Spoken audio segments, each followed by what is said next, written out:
Hello and welcome to another episode of the Gohndim Gilmore Show. Today's episode is brought to you by the Boston News Network, the only new age digital newspaper that brings you only the facts. Welcome back to another episode of the Gohndim Gilmore Show. This is Gilmore. I'm here with Gohndim, and we're here with a special guest today, the Hypertroller. Hyper, how are you? I'm doing all right. How are you? Doing great. So my first question for you is, why have you been ducking the podcast for months now? I'm not ducking. What I think is that I've been allowing y'all to build up a great repertoire of guests because I am the one you guys have wanted for so long.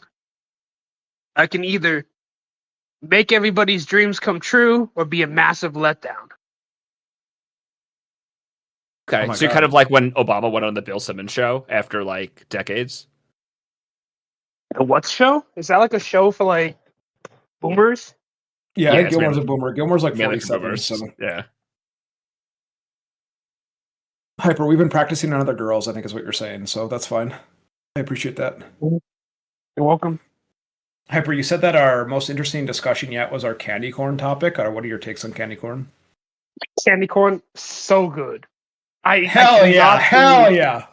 Crazy. I cannot believe Gilmore would say that candy corn is bad. Like Yeah, you can just handful it in your mouth, or you can just like nibble bite each segment of the candy corn, and it's good. It's just good. Hell yeah. Let me qualify. Just take. Yeah, go ahead. Yeah, let me qualify that. So I like actively eating candy corn, but I think the truth comes out. The truth comes out. No, let me finish. I think this is what I said in the episode. But it tastes disgusting. It's like what I imagine doing heroin is like. Like I can't imagine like the actual heroin like feels good to your body, but you just can't stop doing it. That's how. Wait, how can you enjoy actively eating it, but it tastes terrible? I don't. It's like crack. I don't know what it is. What candy corn do you like get when you get candy corn? Like the bag of I don't know what brand it is. Brock's? Probably. Let me look it up. Because there's like that there's the one with like the green and white letters or whatever, and then there's like the ones that they like the little pumpkin creams too. Like those are okay, but like if you eat too many of those, you have problems. Those are dangerous. Those are dangerous. Yeah, I looked at Brock's 100%. The white, orange, and yellow ones. Yeah, exactly, 100%. That's the shit right there. Yeah. Question: do you suck on them, or do you lick them, or do you just bite them? What do you do with them? Oh, is this like a sexual object or candy corn? Yeah, go ahead. Gilmore, answer first. Yeah, I just eat them. Yeah, I just chew them and eat them. Okay. How about you? Sometimes I'll just fully eat some. But I prefer to like bite the segments off. It just tastes better that way. That's fun sometimes. Yeah, I agree with that. Does it taste great because the orange and the white taste different from each other? Hell yeah. Hyper, this is your best opinion we've ever heard, actually. Should we leave it off there and just end it, or should we keep going? Yeah, that was the podcast. Sure. Thank you for Thanks coming on, Hyper. Now to talk about a topic, Hyper, that we talked about in our last podcast, just really quickly. I don't think I've ever heard your opinion on this. Do you support trans athletes in sports? Just really quick. Yeah, if they're competing against other trans athletes. So just to be clear, like a trans woman who wants to, say, race track in high school, under what parameters or conditions would she be allowed to race as a female? I don't believe in there being trans children, so there would be none. Let's say she's 18. Yeah. All right, then they're 18. They can be trans all they want, and they can race against other trans people. That's how it works. So there are no conditions in which they can race against, I guess what you want to call biologic females? Correct. Wait, okay. Under your way, can trans men race against trans women? They can be trans leagues, and they can determine if they want to do a mixed league like that, or they can do trans men versus trans men, or trans women versus trans women, or a full open trans league. Okay, so in your ideal society, total ban on trans athletes competing against athletes of their same biological sex. But if it's a trans league, let them do whatever they want, basically. Yeah, that sounds fair, doesn't it? I could get on board with that. Hyper, just to go back to a... Yes, no? Well, my big question is, let's say there's a trans NBA. What should it be called? Well, it's called the WNBA. Well, that's just for women, right? Oh my God, Brittany Griner shout out. Yeah, it's the WNBA. Okay, fair. Hyper, you didn't hear the last episode, but Gilmore actually came out as a pretty strong transphobe, so we appreciate you having on here to kind of, help his position. Yeah, you're making me look good, Hyper. Just really quickly, Hyper, I know we talked about this in this Discord like a few months ago, or maybe like 4 or 5 months ago, around when the server started. Do you still agree with me now that Vance Bolter, the person who attacked the Minnesota senators and representatives, do you think he was a Democrat or a Republican? I think he was a Republican. We talked about this in DMs. Well, it started in the server. Then I had to convince you in DMs that he actually wasn't a Republican. Or a Democrat. He was in fact a Republican. I think his biographical history aligns more with being a Republican. But when you dig into him, he sounds more along the lines of like a hippie class, and there's like hippie Republicans and hippie Democrats. So I think his ideology more aligns to being Republican. But I can't pin that down. But I think it's more likely than not. Okay. All right. Well, that's a concession we'll take. Something that the people wanted us to talk to you about is like what your media diet is like. How do you consume and get information? Is it mostly Twitter? Talk us through like how you're receiving the news and what you choose to share, like in the Discord. I read everything. I read CNN, MSNBC, NBC, Fox. I'll watch online news. I read some Indian press. I read some Chinese press. I read all sorts of news. How do you read Chinese press? Like, what sites are you reading? Like a South China Morning Post. And you're talking about actually reading the articles and not just the headlines, just to be clear? Yeah. Let's see. I know a topic you wanted to talk about before the episode was... Just 1 second. When you talk about Chinese news, are you talking about the Epoch Times? Epoch Times is fun, but... Epoch? Yeah, Epoch Times is fun, but like it's weird because they're run by the cult, by the Falun Gong cult. So it's like some of it's right, but a lot of it you got to be like, there's very motivated reasoning behind what they say negatively about China. So they're too anti-China for you? No, you just have to be aware of the biases and how things could be wrong and things couldn't be right. Do you think they have biases you have to be aware about like current events in the U.S.? I mean, maybe. I don't know. Okay, that's fair. This kind of Hyper. Do you think that Taiwan is the true and real China? I think Tibet is the real and true China. Okay. Tibet. If China moved to invade Taiwan tomorrow, would you support Trump militarily defending Taiwan? 100%. To what extent? Full extent. We're going in. We're airdropping 100,000 men into Taiwan, and we're blowing up all of the Chinese dockyards. That's kind of what I wanted to talk about. Is the Trump foreign policy in this stance? Did you support his mission, I guess, against Nicolas Maduro in Venezuela? Yeah. How did you evaluate that decision, and why do you support it? One, like, I am very violently anti-communist, and he is a very awful communist. Two, Monroe Doctrine. I'm a big fan of the Monroe Doctrine. We control the Western Hemisphere.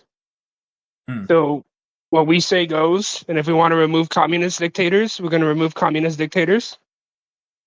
And he's done like a legitimately awful job in that country, leading to tons and tons of problems from some mass starvations, power outages, massive immigration waves. More than 8 million people have had to flee Venezuela. But if Nicolas Maduro had done like an objectively good job, you'd still be in support of removing him because he's a communist, right? At the head of a communist state. Yeah. So do you support intervention in Cuba? Yeah. Yeah. I mean, don't you have to? You just said you're a fan of the Monroe Doctrine and you'd be in favor of going after these communist dictators. Yeah, but what I'm thinking is, like, how do we intervene? That's the thing. Like, we're obviously running different, like, in Cuba, like we beam American radio into Cuba, like, all the time. We try to snatch out we try to snatch out some of the cultural capital by taking like Cuban doctors and like Cuban baseball players. We do all sorts of things. So it kind of depends on how we intervene, but I do support removing communists. I guess my question to you be, so you support the intervention in Venezuela because it removed a communist dictator who did an objectively bad job. Is that all it takes? Like, you're generally supportive of Trump's foreign policy in this regard, I guess? I don't think that's all it takes, but a lot of people have we have like a post hoc like okayness of a thing because it went well. Everybody understands that like you may not like a thing, but if it goes well, you're like, oh, okay, I guess it was fine then because there wasn't a bad outcome. Because a lot of reasons why people are opposed to certain actions is because of the potential negative outcomes to it. But if it turns out well, then people are okay with it. So like the ends kind of justify the means if it works out well. Sure. That's how some people see it. It's more like a bad thing didn't happen, so it's okay, I guess. Not quite the same thing. But isn't the bad thing like invading a sovereign nation and taking their leader? No, it's a good thing. Nope. Okay. So wouldn't you just be against taking? Because a lot of these places aren't actually sovereign. You're only sovereign if you can defend yourself. Okay. So if a country is doing things you don't like and they can't defend their leader from being taken, you're on board with taking their leader. Yeah, if they're doing things I don't like, I think we can. Because everybody knows the only real law in the world is the law of force. You think a stronger man should be able to rape you? I don't think they should be able to, but if they're stronger, they have the capability and ability to. Those are two different things. So you agree that probably 80% of U.S. males have the capability and ability to rape you? No. What percentage? I don't know. Maybe 5? 10? Okay. You think you're stronger than 90% of men? Yes. What's your bench press these days? I don't like to bench, and I haven't gone to the gym in a while. Okay. What's your squat? I used to squat 4 plates. Okay. On both sides? Holy shit. Yeah, no, like I've always had like an insanely good squat and like an awful bench. Okay. That's fair. Hyper, I guess my question with Venezuela is, under what metrics are you using to determine if foreign intervention, particularly under Trump, is good, or even foreign military action? Because in my mind, this was a deal that was, seemed to be cut with Delcy Rodriguez, Maduro's right-hand gal, Yeah. I guess. I don't think we did anything in Venezuela that was all that great for America long term. Like, Maduro, obviously bad. I support foreign intervention in Venezuela and have for a long time. Unlike a lot of these cucked libtards and even cucked Republicans. But why not just absolutely gut the state, hold a free and fair election, maybe even, have a peacekeeping force there and stabilize the country for the next, 10, 15, 20 years? I don't understand. Instead, we turned it over to who has been Maduro's right-hand gal for, over a decade.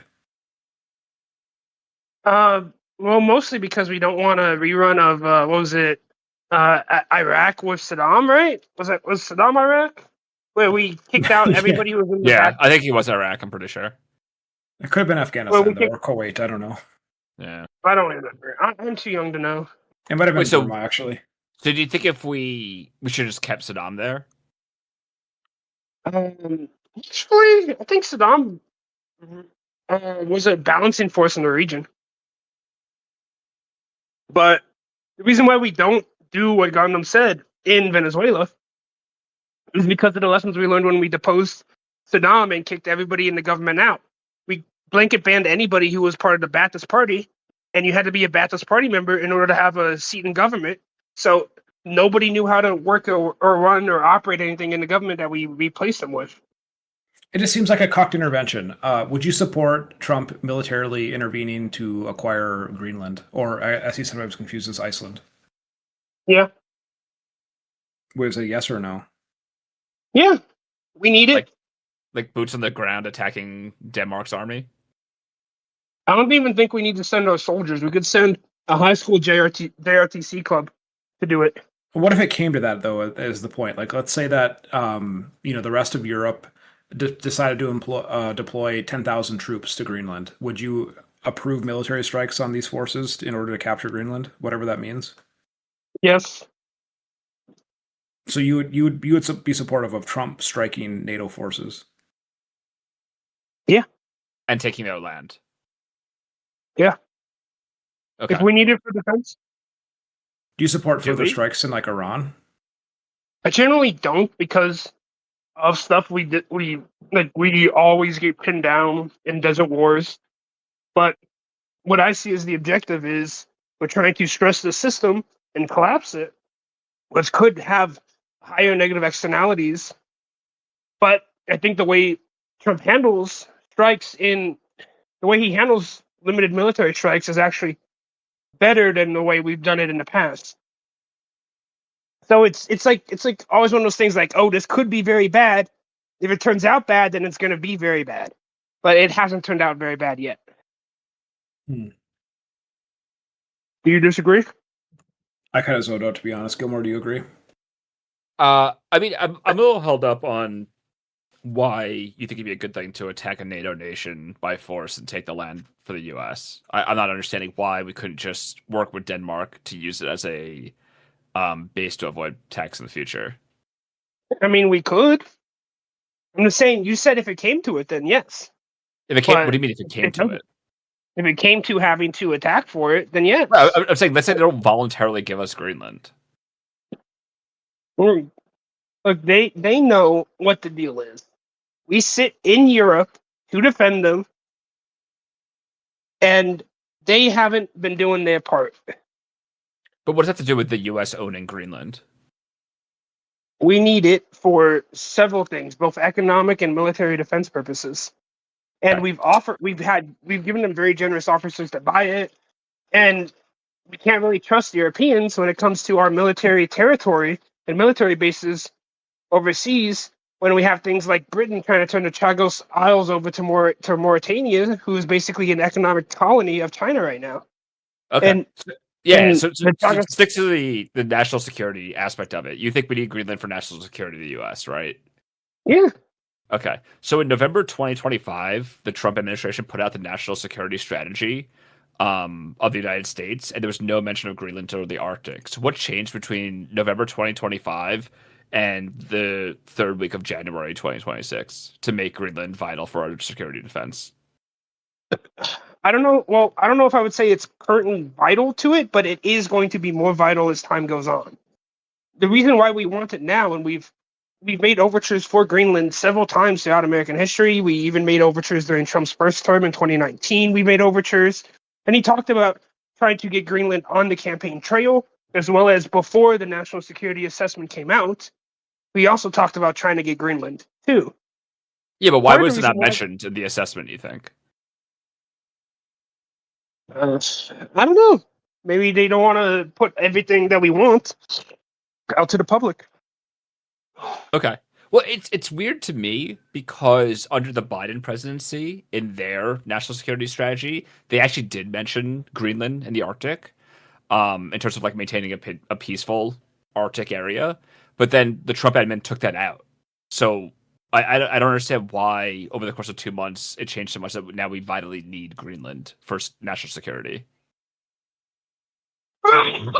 Sorry, but we obviously want it because it's there for early missile defense warning, and we're trying to build a Golden Dome. So what the goal here is, it's twofold. It's military defense and economic security strength and central blocking of China in the north. Jean-Luc Mélenchon in France actually put out. He was doing an interview, and he actually had a very good assessment of what Trump's strategy is, and he's saying Trump isn't crazy. He's trying to do this for these reasons, which is like containing China's economic pathways, like when we're aiming to control the Gulf of Aden, when we're aiming to control the Panama Canal, and if we control the Greenland pathways, we basically have we basically cut off China's different pathways for economic security and distribution and trade if it comes to it. Yeah, but aren't we like actively hurting our own trade by like denigrating our partners and issuing these tariffs? Nah. Okay. That's actually a side topic I want to talk about, Hyper. So a while ago, you told me in VC, probably 2 or 3 months ago, that American consumers are not primarily paying for the tariffs; it's foreign countries. Do you still stand by that statement? 100%. So you think that the most of the economic harm is being paid for by foreign companies? Can you explain to me how mechanically how that works? Like, just take one specific tariff as an example. Sure, let's say we have a import tariff on washing machines from China. So Okay, okay. so that makes it harder for them to enter the market, bearing higher costs on them, and makes it easier for American companies to sell and compete with Chinese products. Right. Sure, but in the short term, well, first of all, not necessarily true because of our labor costs, right? The price of the new washing machine would have to be so fucking high that we could make it with American labor and it'd still be cheaper, which is not the case. And also, it takes time to build up that capacity, right? But yeah, so we're putting tariffs on to cover the time it takes to build up the new factories that we're building. We're going through a mass reindustrialization process. Well, so even if we grant that it is more competitive and American companies, even let's say in the future, can compete against Chinese in manufacturing, but who's paying those tariffs for all the Chinese washers that come into the U.S.? Well, there's different ways you can do it. You can set it up by contract. You can set it up by statute. You can have an import or an export tariff. Why do you think there's two different types of tariff? No, I mean the tariffs are in place. We're talking about, not theoretically. Right. Yeah. So here's a counter question I have for y'all. If tariffs negatively hurt the American consumer, why do all the other countries scramble to try to get us to take our tariffs off? Because it makes them less able to sell products to the U.S. Why is that? Because their products are more expensive. Okay. So that means it's easier for American products, right? So it's better for Americans, and American companies. Not necessarily. Hyper. The point of like free and fair trade is that you can have mutually beneficial agreements, and we have a very high cost of labor. And so in a lot of cases, it's beneficial for us not to put tariffs on these countries because we're exploiting their labor pool or their specialization. Or their specialization. I think that's detrimental to the American worker. As you kind of like slipped in, you said free and fair trade. You can't have both. You can have either free trade where it's a zero-sum game, or you can have fair trade. Well, then just take out the fair for this example, so we can cut through one variable at least. So, Hyper, I guess my question would be like a steel tariff. Let's just assume that the tariffs on steel right now are 10% across the board to every country. If I am an American construction company, do you agree that I have to pay 10% more to get steel now? Not necessarily, What would because you might find an American supplier that has it more affordable than a 10% increase. Okay, I found the next cheapest American supplier is 15%. Would you agree that I now at least have to increase my prices by 10% on steel products? Yes, mathematically. So you agree that in a lot of cases, Americans are actually bearing the brunt of the tariff cost? We don't know if it's in a lot of cases. Hyper, this is the lived reality of like almost every working construction professional and people that are like developing any kind of like type of asset in this country right now. The people that are building the factories that like are not reindustrializing in your mind, they would be paying increased prices to do all this work because the base raw materials have gone up in price substantially due to tariffs.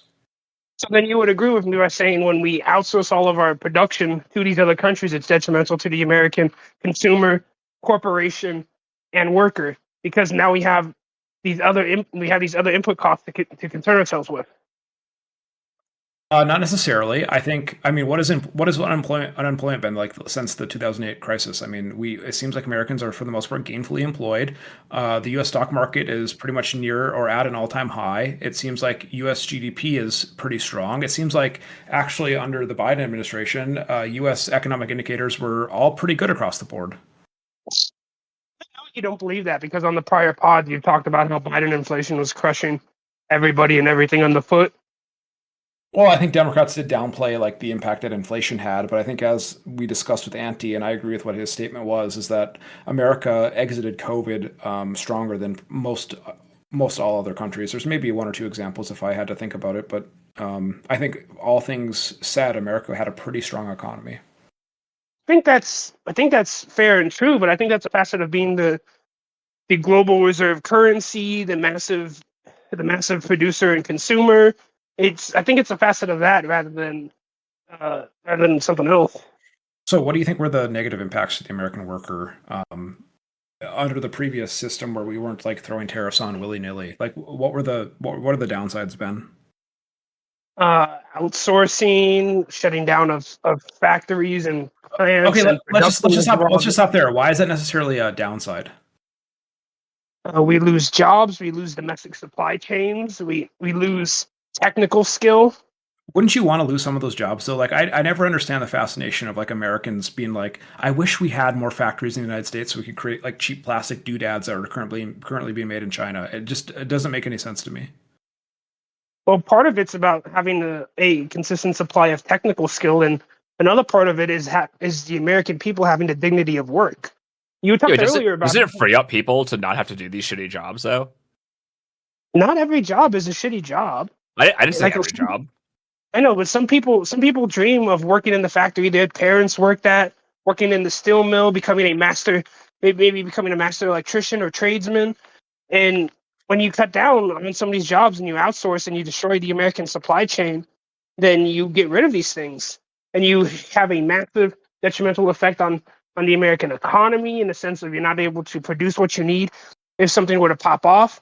Like if we were to get into a massive war or global, like say there's like a massive global event, like maybe earthquakes all over the world, and we collapse the roads going into like that quarry mine in what is it, North Carolina? I don't know what you're talking about. Take your word for it. Okay, go on. Yeah, there's like a quartz mine in I think like North Carolina that supplies like the highest quality quartz in the world, and it's a major supply point. And when the roads got destroyed in one of the recent storms, I want to say like 2 years ago, it was offline for like weeks. Yeah, but by having factory jobs, having people leave factory jobs, we right now, I mean, generally, we have a dearth of people working in trades such as electricians, plumbers, all that. That's why it's very well paying those jobs. Isn't it better to have people in the service industries be able to do these jobs versus people working in factories just like making like what Gohndim said, doodads and whatever? Can you say that again? Yeah, so we have a dearth of people. We're dying for more people working the trades, electricians, plumbers. That's why those jobs are so well paying right now. If we had people just rotting away in factories making products that could be made in any other country for way cheaper and cheaper to the customer, and frees up people to do these trade jobs, which are higher dignified than putting together two pizzas all day, isn't that a better system? Well, no, because what's happened as a result of the outsourcing is that a lot of people in these factory jobs would learn things like machining and supplying and welding. They learn these different types of things in these jobs that they could take out to do in the trades that they wanted to set up their own private practice. Like we used to have like smiths and armories in the country that would build stuff for people, and you'd have students and children go and train at the factories under their parents, and we'd be able to have a robust economy of people with different skills. Like almost every man used to be able to like do their own oil change or change tires, and now there's like millions who don't know how to change a tire. Yeah, but is that bad for business? Now we have auto shops to be able to do those jobs, and it helps increase the GDP of the country. Not necessarily. You think it would help the GDP of the country if people did their own oil changes and didn't use service technicians to do plumbing and electrician services? It would probably be neutral because you'd still have the supply input.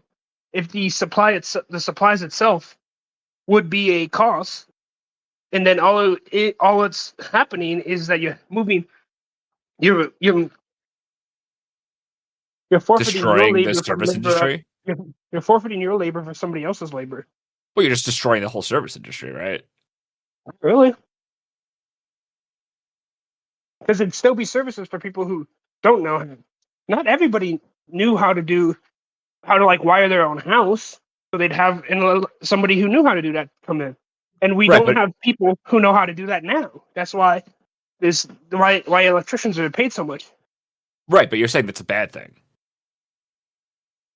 There's a point in which it becomes bad when the cost is too high. And with people aging out and not passing on those skills to a younger generation, we're not going to have that in the future. Yeah, but that's a schooling issue though, not a No, we don't have Factory factory issue. Yeah, I don't understand.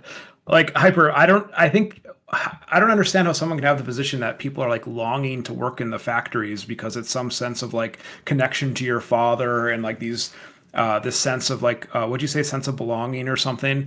People wanted these jobs historically because they were very good paying jobs, particularly in like rural areas. Yeah, of course they wanted to work in the factory. They didn't want to work there because it's like some factory that's teaching them how to fucking change tires and all these like inherent skills. Because they used to be some of the best jobs you can get. In some areas they still are. Plenty of people are still employed in domestic American factories, often with high levels of automation. But there also are a lot of jobs that we've displaced that were pretty shitty, terrible jobs, dangerous jobs, stuff that we've automated away.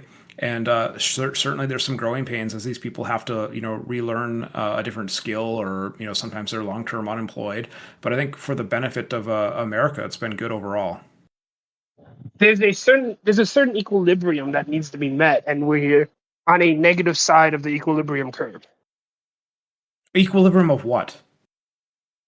Of skilled knowledge and ability and shitty jobs. Knowledge and ability. Wait, so you think that there has to be some level of shitty jobs in America? Is that what you're saying? And you're counting these as factory jobs? No. So I think what I'm trying to say, or what is being miscommunicated, is that there's a balance, with taxes. There's a certain tax rate where it is a Goldilocks zone for people paying taxes versus trying to dodge taxes. And there's a similar thing in terms of trade skill, workforce, and the economy. And we're currently in a bad zone where not enough people are replacing the ones that are there that are aging out. So I guess I'm not sure where to go with this. So is your contention that the reason why we don't have factory jobs in this country is because we don't have enough people replacing the previous laborers, and that's what's making the labor uncompetitive with foreign countries? Or it's been like an intentional... Why are you doing this where you're like mislinking two different things? Like, because I don't know what point you're trying to make here. I don't understand. I think he's saying the loss of factories is resulting in people not learning certain skills they learn in the factories and then going on to service jobs based upon what they learned in the factories. Is that right, Hyper? Partially, yeah. Couldn't that be solved with trade schools instead? Yes, we have trade schools, but we don't have enough people in them. There's a denigration of the trades in society. Like, you're told to go to college rather than like learn a trade.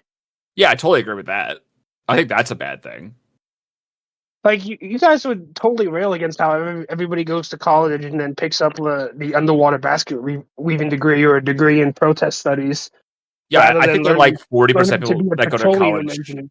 Yeah, I think like 40% of people that go to college probably shouldn't go to college at all. But I think this is a case of you mislinking the issue, Hyper. Like I agree that we should further incentivize, people going into trades because there's a shortage there, as Gilmore says, a dearth, I guess. But I don't think this is related to like the reason why we don't have industrial capacity anymore in certain industries.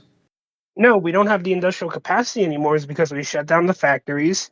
We don't train people anymore. And we sent it all overseas, and that now we have a dearth of the capability to manufacture and process and build what we need to. Yeah, but the products are cheaper now, though, from overseas. Do you think that there's a certain cost in which people would pay for a thing if it provided jobs and skills and sustained America into the future? If I'm being honest, generally probably not, no. Yeah, generally no. That's generally why this has happened, Hyper.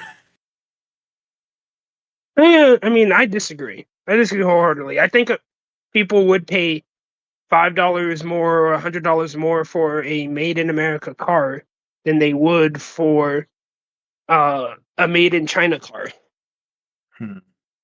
I think that's like such a small percentage of people. I think people see products, they think they do some research to see what products are superior, so be it. And outside of that, they just see which one's the cheapest and go for that. Well, yeah, that's because we've lost consciousness as consumers. We used to be conscious of where our products are made. Like we used to know, like, oh, this was built in Kentucky. This was grown on a Minnesota farm. This is a pig from Colorado or Kansas. We used to know where these things were built and made, and we've lost that as Americans. Hyper, I think cars is like the worst example because like the best cars are literally all foreign made, like Toyotas and Hondas. So like I don't understand. Like I think the market has kind of proven you wrong here. The market is many times right, but it can also be wrong in a sense that's negative for the collective and future security of a nation. Okay, Hyper, here would be my question to you. If we had, say we had like a task force that determined there's these critical industries, these critical supplies, and we had enough baseline capacity and maybe like reserve capacity to like ramp up in times of like war or like a pandemic or something. Say we had all of our critical base manufacturing needs met, the stuff that was critical industries. Would you then be okay with, kind of maintaining or progressing along this current globalization path where we're exploiting cheap foreign labor and expand or offshoring some of these other industries? I think it's fine to outsource a little, but what I'm saying is that we've hit a point where we've outsourced too much. Like many components for our missiles are made in Chinese factories, and we should probably have like our missile components made in American factories. Because if we get into war with China, which people are suspecting is going to be 2027, 2028, maybe 2030s over Taiwan, then China can just cut off our access to things like rare earths, like they did in the trade wars. They can cut off missile components. Because we're building parts of our missiles in China, they now have access to that knowledge and technology. Like it's detrimental to outsource as much as we've have. I would maybe agree for some critical industries and, strategic sourcing is a whole different discussion, but I think you're pushing back against the entire, offshoring of like industries generally. And the fact that, I mean, you're making statements like Americans would pay more if we just built more stuff in America and they were conscious consumers. I just don't think that's the case. That's just not the way that the markets have moved. And that's not the way that most people operate. So I don't know. I think we did. I think we did for many years before we started outsourcing, and before we lowered the educational levels in America. All right, Hyper, I think we've touched this topic enough. Texas is facing a potential storm here in the coming days. How do you think the Texas power grid is going to fare? Make your prediction now. Power grid will probably be fine. We're kind of on the tail end of the storm. It's not going to be too bad in the southern part of the state. The RGV probably won't see any negative effects at all. Where I'm at is probably it's just going to get cold and maybe a little bit of rain. Everywhere north, like Austin and north of the state, will maybe have some freeze and some rain. But I don't expect a significant strain on the Texas grid or a collapse like we had during that once-in-a-century storm a few years ago because they've winterized and put insulation on the power grid. I don't think we're going to have the same negative effects. Because this is going to be a short storm. It's not going to last a whole week like the last one did. All right, you heard it here first. There's going to be no impacts to the Texas power grid. So if you're out of power or you die and you listen to the podcast afterwards, blame Hypertroller. Well, even worse, this podcast is coming out after the storm. So in live time, about 2 weeks after, they'll know already whether or not Hyper is wrong. So Yeah, minimal impact. Minimal impact. okay. Minimal impact, no deaths. Okay. On the topic of energy and Texas's failing systems, I think there's what is your definitely going to be deaths because people in Dallas are retarded. Like driving to Dallas, like every year, there's like some pile up on the road when the winter storm hits Dallas. okay, fair? What is your favorite type of green energy? Favorite type of grid energy or green energy? Green, like the color. Uh, hydroelectric. Okay. Are you a nuclear power kind of guy? I love nuclear power, and I will forever hate the libs and the leftists who destroyed our nuclear capacity in the 70s and 80s, protesting against nuclear. I will forever hate them, and you cannot forgive them and act like they truly support nuclear power now. Like there's been a slow movement push for leftists to push and enjoy and sing the praises of nuclear energy. You cannot forgive them for the damage they did to America. Do you think those are the same people that were against it back then? They're the same ilk, they're the same people. They have evil in their hearts and soul, and they wish for the downfall of America. Okay. Don't you think the Republicans now are kind of against nuclear energy with their support behind like green energy, like clean coal and stuff like that? No, because they also support nuclear. There's a big push to put more nuclear power plants online.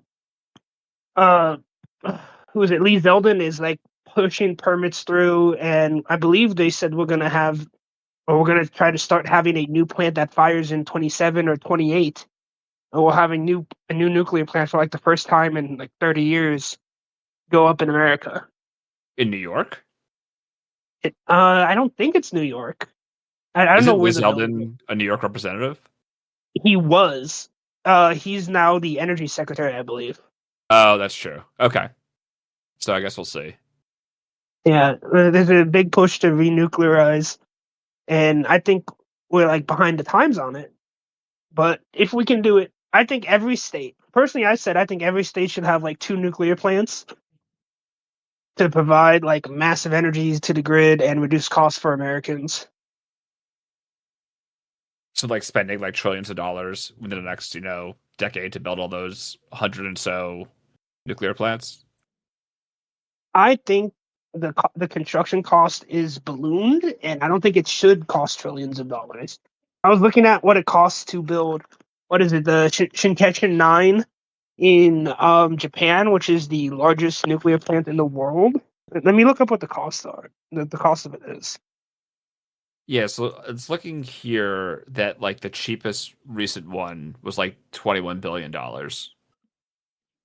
Maybe, but I think it's good for America long term if we build nuclear plants. It's safe, reliable energy, doesn't take up too much space, and it will provide reliable energy for America. Okay. Gohndim, what's your favorite type of green energy? Clean coal. You already mentioned it. All right. At least we agree on something. What do you think about geothermal? Kind of retarded and waste of money. You don't like the idea of harvesting lava for energy? Yeah, that's what people do in their backyards in northern Minnesota. They actually tap into local lava pits. Yeah. How about geysers? Did those work? Geysers are neat. You could like cook like a little pot of like potatoes or something, right? Yeah. Oh my god. Wait, Hyper, we're what topics do you want to hit before we wrap up here? We just have a few more items we wanted to ask you.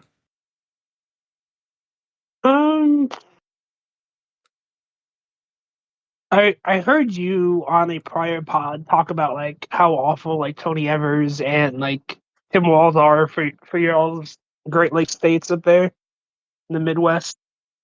Like, what do you think is the worst thing they have done? Oh, that's tough because Wacky Walls has done a lot of really bad things. I think Tony Evers is probably done the most obviously bad things with the retarded veto they have in Wisconsin. He's done a lot of things where they have the I can't remember what they call it now, but the ability to basically just edit out little lines and sentences Oh yeah, I and know, I know. characters. I was listening to what you said on that prior pod, and Gilmore said it was like for 50 years, and it's like nobody. It was for like 1,000 years. He did it for like 20,0016.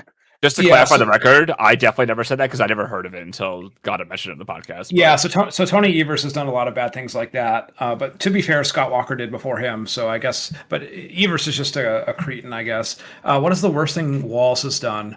I didn't really like the free school lunch program that he implemented a couple years ago. Actually, we just implemented a new paid family leave program where now they're taking another 0.46% of our paycheck or something like that, which is ridiculous. That was on top of earned sick and safe time the year before. He's just really expanded the welfare state, I guess is what I would say, and increased taxes. We had an $8 billion budget surplus I think a year and a half ago, and that is completely evaporated. Of course, all the fraud allegations. It's really hard to pick one. I mean, it's really become a libtard hellhole. So, and I'll say the worst thing Walls ever did was be on the ticket that lost the last election. Wait, are you telling me he couldn't talk to the young white male and provide a permission slip to vote for Democrats? Well, I think the biggest issue was that he told the Kamala Harris camp that he was bad at debating. And then they put him up on a debate against J.D. Vance, and they were criticizing him for doing a bad job at the debate. And he's like, "I told you guys beforehand, I'm bad at this. I don't know why you trusted me." You don't think that you don't think it's bad that he also probably leaked military secrets to China with that military manual that went missing years ago when he went to China? No, I think losing the election is worse if that did happen. Okay. So my last question. Go ahead. I was going to say, so do you think they should have gone with Shapiro instead? 100%, yeah. No, just because he's Jewish, they should not have, yeah. But that's a topic for another day. Also, Ben Shapiro's not even a Democrat, so. Totally. Try to go across the aisle, get voters from the other side. Yeah, the bipartisan ticket. Yeah. Everybody dreams about. Hyper, here's the last question I have for you, unless you have something else for us. Who is the gayest Republican? Lindsey Graham. Good answer. Wait, isn't there a rumor that he had what is the rumor with him? I forget now. He hires prostitutes, and he has moles on his anus. So they say, yeah. So the story is that there was a prostitute that he had hired, and he took the wet wipes and he was just wiping away at his ass because he thought it was poop or whatever. And he said, "Oh, don't mind those. Those are just my ladybugs." You would know about the story. Thank you for that, Hyper. Anything you want to say before we wrap this up? Shout out to the Bunker Discord and BNN, the only source for reliable news in an unreliable time. Hell yeah, Hyper. It's been a pleasure being here after you ducking the podcast, or as you put it, us getting experience with other women before we pleasure you. You have a good night, buddy. Good night. See you, God man. Bless. Thank you, everyone, for listening to another episode of the Gohndim Gilmore Show.